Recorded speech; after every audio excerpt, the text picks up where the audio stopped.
Hey guys, welcome back to my channel. Happy summer. It's officially summer. It's officially hot and officially halfway through the year. Oh my god, I can't believe that the year is halfway over. I could not tell you what's happened this year. I feel like I've not done anything that I wanted to do, which kind of sucks. But we're gonna just keep rolling with the punches, and now is the perfect time to do the mid-year freakout tag. I did this last year. I had a lot of fun with it. It was one of like my favorite tags that I've done, and I'm doing it again. Check in progress, you know, see where we're at in the year. I'm not gonna lie, I was totally planning to put this off and procrastinate it, primarily because I am reading a lot in June.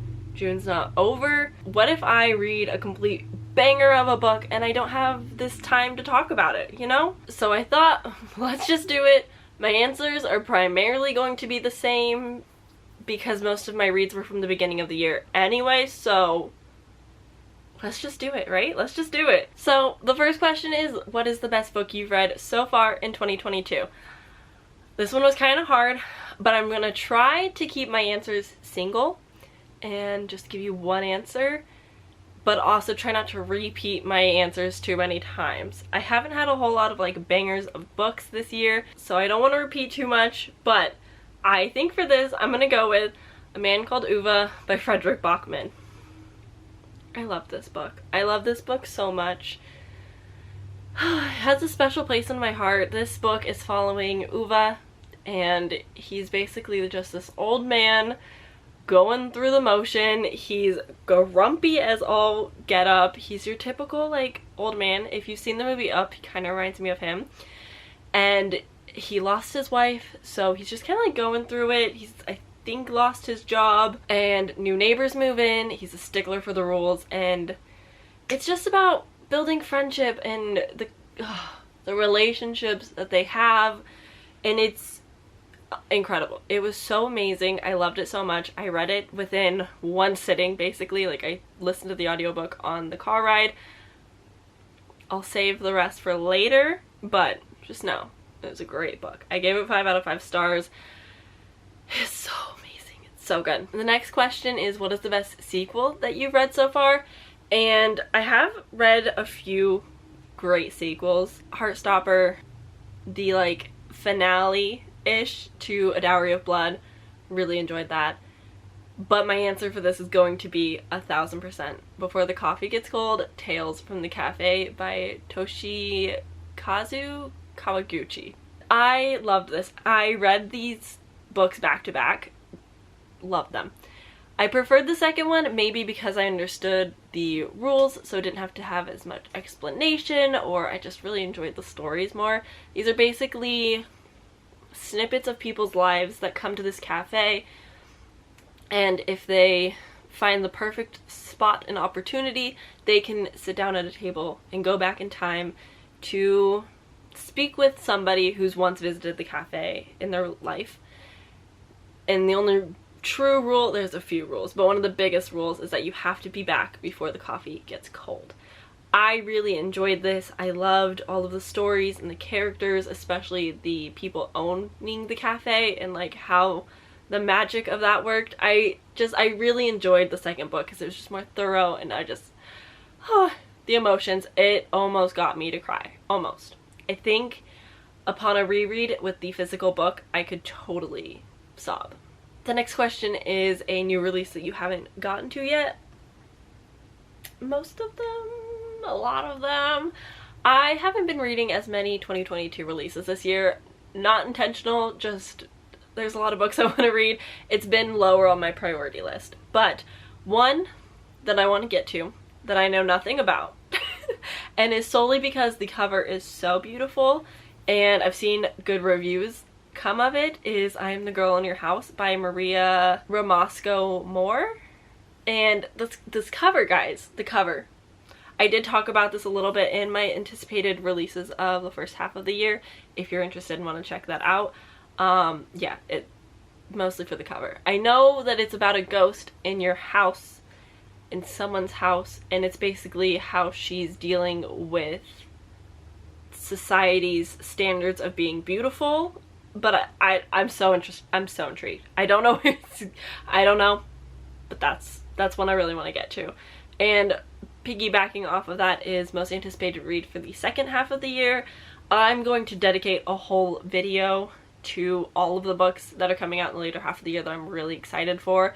But to answer the question, one that I'm excited for, I don't remember what this is about either, because summaries of books that I haven't read just right out my head mean nothing to me.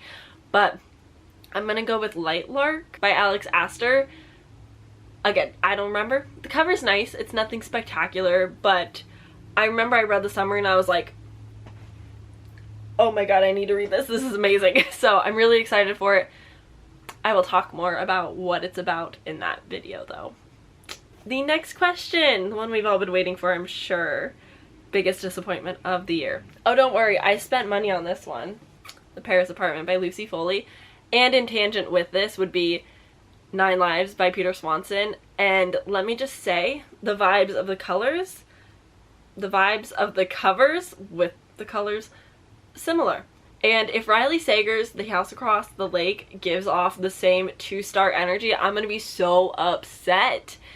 The reason I was disappointed for specifically the Paris Apartment, this was my first Lucy Foley. I've heard fantastic things about the guest list. I haven't read it, and I was like, that's okay, I'll get to it. This is so, like, it's got similar vibes to the guest list, so, like, obviously, if I like one, I love the other, yada yada. No. This book had a lot of characters, and we're following our main character, I don't know her name, Jess, and she moves in... my notes from my rant. I did review this book in full for the Buzzword-a-thon at 24-hour readathon. You guys can check that out, I believe, on this side. I will put it in the cards for you, where I go full on rant for this. But to sum it up quickly for you, we're following Jess as she moves in with her brother because, you know, life's not going great for her. She needs to kind of run away. And her brother has mysteriously disappeared. But not that mysteriously, because none of the plot twists were surprising. I really enjoyed the second half of the book where it went. I think if the book focused more on that plot the entire time, I would have loved this book. But I just did not care about this family drama. I didn't care about what was going on in the apartment complex. I thought her motivations for what was happening was dumb. I just didn't love it. It wasn't great. And so it was a really big letdown because everyone talks this author up so much. Now my battery's dying. And the other book that I was disappointed with was 9 Lives by Peter Swanson. I've read Peter Swanson.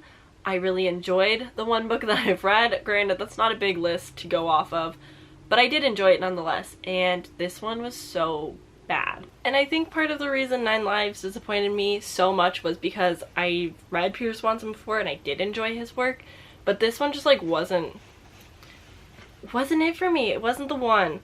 Both of these books, honestly, there were one specific thing about each of them that nearly put it on my 1-star list. So close. The Paris Apartment randomly has a self-harm line that made me really uncomfortable, and Peter Swanson thought it was okay to use the N-word. Like, twice. Camera angles definitely changed, but I had to charge all of my batteries because all of them happened to be dead. Right when I needed to film, of course. So we're just gonna move on to the next question, which is biggest surprise of the year so far. Now I have 2 answers for this. The first one I'm gonna go with is Confessions by Kanae Minato. Wow. This was a 5-star thriller, but it's really more of like a drama, thriller, horror. It's not really scary, it's not really giving you thrills, but you're also just sitting here like, what? The whole time. This was fantastic. This was incredible. This was amazing. I read this for the Literally Dead book club, and wow, the live show was so much fun. This book is so fun to deep dive into and talk about, so if you are interested, read it and then go watch the live show, or if you never plan to read it, go watch the live show. It was so much fun. It was so amazing. I really enjoyed this. and this is the first thriller horror book club pick that I've actually enjoyed this year. All the rest I've given 3 stars or less, so I was excited to have a book that I loved. I'm going to shove this down everyone's throat. I'm gonna make everybody read it. My mom and my friend Portia, like everybody is going to be reading this book. It was fantastic. It was so insane and bizarre. The other book that I was really surprised that I really, really enjoyed was Convenience Store Woman by Sayaka Murata. I still cannot talk about this book. I do not know why I like this book. I do not know. I don't know. I genuinely have no words, but I fell in love with this book. I read it in one sitting. I was completely obsessed and hooked. I just loved this character. I loved just the monotony? No. What's the word? The mundaneness of it, if you will. Like, it just was so fascinating and captivating, and I'm obsessed. I loved it. I cannot wait to read it again. It was fantastic, and it really surprised me because there's nothing spectacular happening about this, but I just loved it. And the next question is new favorite author. So many. I typically read a lot of new authors, seeing as I'm still getting back into reading. I love exploring new authors. I'm terrible at reading backlists, so it's a problem. But as you can see, sort of, my little shrine back there of Pierce Brown, the Red Rising series. I am obsessed with Pierce Brown. I'm loving his books. My boyfriend is loving his books. I got one of our friends to really start loving the books. Like, it's just taken over. Anyone on BookTube who mentions Red Rising, I'm like, you need to read it. I haven't even finished it, and I'm forcing everyone to read it. I just love everything about the Red Rising saga. So I'm really excited to continue. I'm excited to see what Pierce Brown comes out with next and where he goes from here. The finale, the 6th and final book of the saga, will be coming out hopefully December of this year, and I'm hoping to be finished and caught up with his books when the time comes. The next question, newest fictional crush. Now, I'm not typically a crush kind of gal. I don't really get those feelings about characters very often. It's just not something that I typically get. But because of the TV show, I'm so in love and obsessed with Nick, aka Kid. He is a real human. He is 18 or older. I'm pretty sure he's 18. So it's not weird. But he does play a high schooler in the Heartstopper. But he's just such a golden retriever boy. Like, he's so sweet, and I'm a big fan. I don't know if I'd go so far to say that I'm like crushing on him, but he's probably my favorite love interest in a fictional setting that I really enjoy. And yeah, my Instagram is flooded with Heartstopper everything. So I guess leading into the next question as well, favorite newest characters, literally anybody from Heartstopper. Specifically anyone from the TV show, because the TV show dives so much deeper into everybody's lives. You see more of the characters. It's not just about Charlie and Nick, so I really enjoy it. I love it. I love it. Yeah, this is literally just about Nick and Charlie becoming friends and then boyfriends. So that's that. The next question is a book that made you cry. Now, you can see my video here where I finished A Man Called Uva, and I sobbed. I literally was sobbing. I don't think I've ever cried so hard at a book before than I have A Man Called Uva. Chef's kiss. I don't know what Frederick Bachman puts in his books, but I'm having such a great time. I have Anxious People that I'm really excited to get to. Fantastic. Fantastic, wonderful book. I cried so hard and it felt so good, and I'm so excited to read this again, probably like next year. I don't know. The next question is the reverse of it, book that made you happy. For this, I think I'm gonna go with The Prince and the Dressmaker by Jen Wang. I just recently read this. I read it for this video, which I'm so proud of. It's probably one of my favorite videos I've done. It was a themed reading vlog where I read LGBTQIA+ graphic novels for the first time. and I don't really read graphic novels often, so it was just like overall a fantastic time. But in this, I read The Prince and the Dressmaker, and just pure serotonin, so much happiness. I love these characters. I loved how comfortable in their skin they were. There was like some drama, but this was like mostly focused around joy and happiness and acceptance, and it was just so beautiful, and I was so emotional. Like, I almost cried. It could have gotten me, but it just didn't quite hit the mark, but I did end up giving it 5 stars. In this, we are following the prince who hires the dressmaker, and the dressmaker creates dresses for the prince's Sebastian's sort of alter ego, Lady Cristelia, something like that.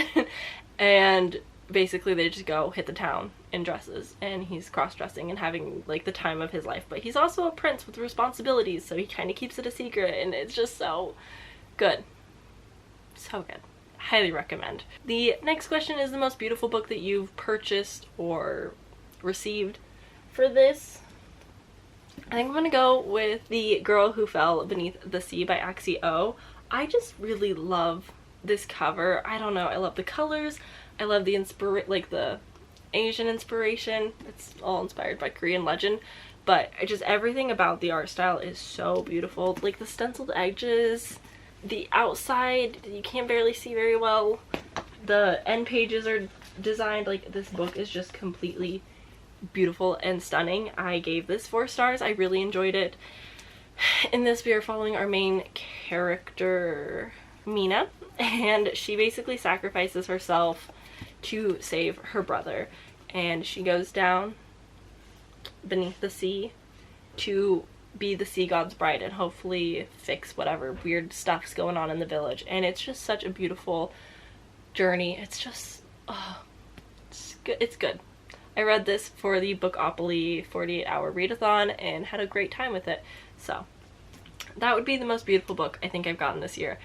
And to like flip this question a little on its head, I'm also going to tell you the most beautifully written book that I have read, I think. I'm going to choose The Empress of Salt and Fortune by Niveau for this because stunning. This book got 4 stars.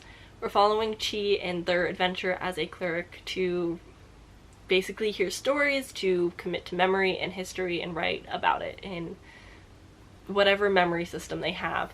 And I loved the writing. The second book wasn't quite as fantastic for me, but it was still good. Gave it, I think, a 3 stars. But yeah, this first book was so fantastic. I just loved the writing and the story that Rabbit told. It was just so well done. It's just such a beautiful book. Yeah, that's all I can say about it. But I'm really excited for the 3rd one that's coming out in October. And the final question. All the books. What books do I want to read, need to read by the end of the year? So many. So many. I am in such a weird reading mood. I want to read absolutely everything right now, but I'm not picking up a whole lot right now, and I'm certainly not finishing a whole lot right now. But I just want to read everything. I sat down and I wrote down a list of like 50+ books that I was like, I desperately want to get to these before the year ends. I'm sitting at 65 books. I upped my goal to 101 because I read a book, but I wasn't really like reading a book, very like no words at all. So I was like, I'm gonna up my goal 1 to counteract that a bit better. But yeah, I am really excited to continue my reading. I'm well above my goal for where we're at in the year, which makes me really excited. I just want to read everything, but I specifically need to focus on some of the yearly challenges and TBRs that I've set. Oops. And also my 22 books to read in 2022, which I've barely touched. So there are many books that I need to get to. We'll see how it goes. But that is it for this video. I hope you guys enjoyed. Let me know. Just like copy and paste the questions in the comments and like tell me your answers, or let me know if you've done this video and I can go check it out. Love to see where you are at halfway into the year. Still crazy, still in denial. But yeah, let me know how your reading is going this year. I'm so excited to hear about it, and I will see you guys very, very soon with my next video. Bye!